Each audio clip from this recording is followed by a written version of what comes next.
இங்க ஒரு வயசானவர் அவரோட வீட்டுக்கு பின்னாடி ஒரு ஏலியன் உட்கார்ந்து இருக்கிறத பாக்குறாரு. குளிர்ல அதோட பாடி ஷேக் ஆகிட்டு இருந்துச்சு. உடனே அவரோட வீட்டுக்குள்ள அதை கூட்டிட்டு போய் அதுக்கு பிரேக்ஃபாஸ்ட் சாப்பிட கொடுக்கறாரு. ஆனா அது பிரேக்ஃபாஸ்ட சாப்பிடாம ஆப்பிள மட்டும் சாப்பிடுது. உடனே அவர் கடைக்கு போய் மூட்டை நிறைய ஆப்பிள் வாங்கி அதுக்கு டெய்லி சாப்பிட கொடுக்கறாரு. இப்ப அந்த ஏலியனோட ஹெல்த் நல்லா இம்ப்ரூவ் ஆயிருச்சு. அதுக்கப்புறம் அவர் அந்த ஏலியனை கூட்டிட்டு பாத்ரூம் எல்லாம் எப்படி யூஸ் பண்ணணும்னு கத்து கொடுக்கறாரு. ஆக்சுவலா அந்த வயசானவரோட ஃபேமிலியில எல்லாரும் சிட்டில ஒர்க் பண்ணுவாங்க. இப்போ ஏலியன் அவர் கூட இருக்கிறதால அவர் தனிமையை மறந்து ஹாப்பி ஆயிடுறாரு. ஒரு நாள் அவரோட வீட்டுக்கு அவரோட ரிலேட்டிவ் ஆன்டி ஒருத்தவங்க வர்றாங்க. அவங்க அந்த ஏலியனை பார்த்து ஷாக் ஆயிடுறாங்க. உடனே அந்த வயசானவர் அவங்க கிட்ட எல்லாத்தையும் எக்ஸ்பிளைன் பண்றாரு. என்னன்னா கொஞ்ச நாளைக்கு முன்னாடி ஒரு ஸ்பேஸ் ஷிப் பூமியில வந்து விழுந்துச்சு. அதுல வந்து ஏலியன் தான் இதுன்னு சொல்றாரு. முதல்ல அவங்க பயந்தாலும் அதுக்கப்புறம் கொஞ்ச நாள்ல அந்த ஏலியன் கூட நல்ல ஃப்ரெண்ட் ஆகிடுறாங்க. அதுக்கப்புறம் இன்னொரு பாட்டியும் அந்த ஏலியனை ஒரு நாள் பார்த்துடுறாங்க.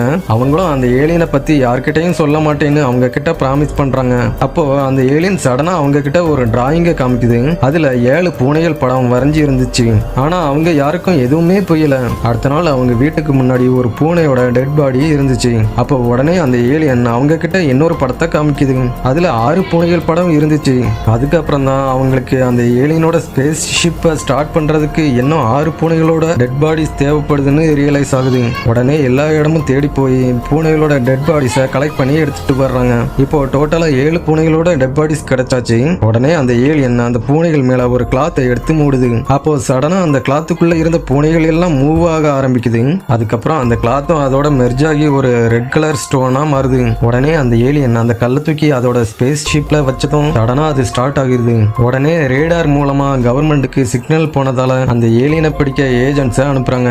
ஏலியன் அங்கிருந்து கிளம்புற டைம்ல அந்த வயசானவருக்கு அதை விட்டு பிரிய மனசு இல்ல. அப்போ அந்த ஏலியன் அவங்களையும் அந்த ஸ்பேஸ் ஷிப்புக்குள்ள வர சொல்லுது. உடனே அந்த வயசானவர் அதுக்குள்ள போறதுக்கு தயாரா இருக்கும்போது சடனா அவரோட போன் ரிங் ஆகுது. அதுல அவரோட பொண்ணு அப்பா எப்படி இருக்கீங்கன்னு கேக்குறா.